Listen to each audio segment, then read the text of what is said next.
Cars have always been complex machines, but some took complexity to an entirely new level, often in the name of innovation, sometimes in the name of insanity. Today, we're diving into the most over-engineered, technologically ambitious, and sometimes downright baffling cars ever made.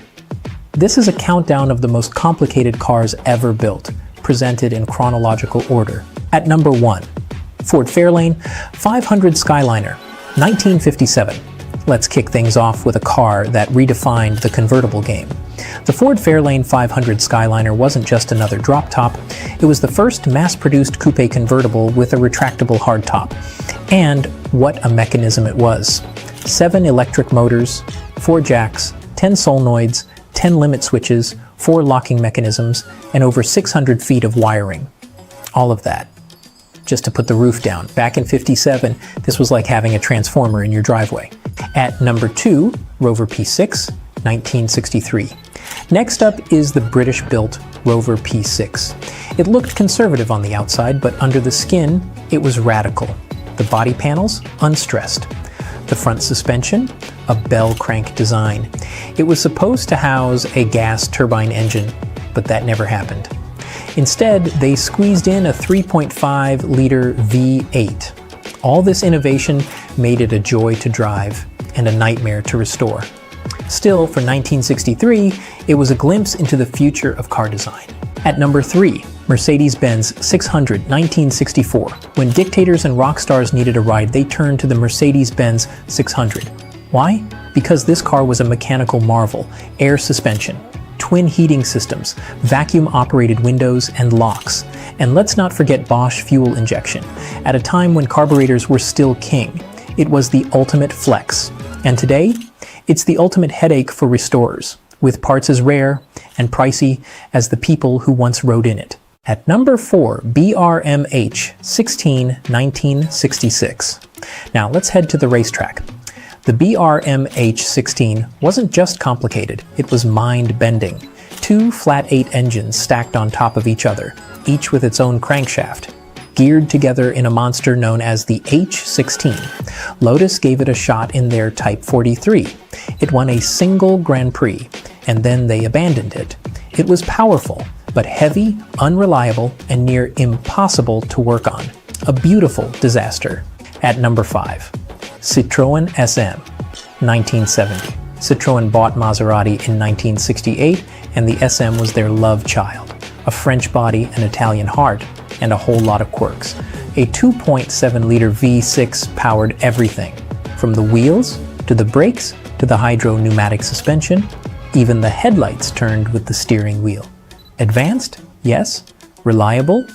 Not so much. The SM is now seen as a masterpiece, but back then it was more fragile than it was futuristic. Please hit the subscribe button if you're enjoying this video. It really helps the channel. At number 6, Citroën Birator, 1973. Another Citroën and another bold experiment, this time with rotary power. The Birator took the GS and dropped in a twin-rotor engine developed with NSU. Fast, smooth, and destined to die young. Only 847 were made before Peugeot shut it all down, fearing it would tarnish the Citroën name. Most were bought back and scrapped. Today, the few survivors are relics of a parallel automotive universe that never came to be. At number 7, Aston Martin Lagonda, 1976. The Aston Martin Lagonda looked like a spaceship, and inside, it almost was. Touch-sensitive controls, digital displays, a dashboard that looked like it belonged in a science fiction movie. It was cutting edge, and buyers were intrigued until things started breaking. Fixing these electronics wasn't just expensive, it was borderline impossible. Aston eventually simplified things, but by then the damage was done. Only 645 Lagondas were ever sold. A tech dream that turned into a maintenance nightmare. At number 8, Buick Reatta, 1988. Next we have Buick's attempt to get funky. The Reatta was supposed to be a stylish, hand-built halo car. It featured a digital dash and a touchscreen computer in the late 80s, far ahead of its time. Problem was, it was built in a boutique factory that couldn't match the scale or efficiency of the big boys. With only 21,751 units sold over 4 years, the Reatta's legacy is one of promise and production headaches. At number 9, Mitsubishi 3000 GT, 1990. The 3000 GT wasn't just a car, it was a science project. All-wheel drive, active aero, 4-wheel steering, electronically controlled suspension, and a twin-turbo V6 with nearly 300 horsepower. This car was packed with every piece of tech Mitsubishi could dream up. It looked amazing on paper, and it performed well. But all that complexity made it heavy, expensive, and hard to love long-term. Today, that same over-engineering makes it a cult favorite among modern classic fans. At number 10, Subaru SVX, 1991.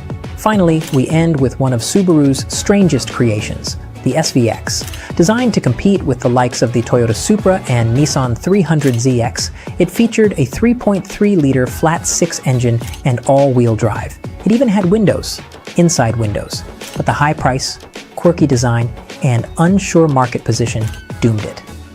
Subaru moved on to rallying glory with the Impreza, and the SVX faded into obscurity.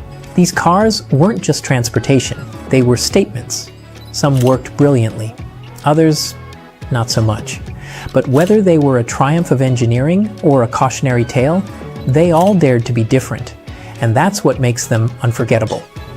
Which one blew your mind the most? Let us know in the comments. And don't forget to like, subscribe, and hit that bell for more videos like this.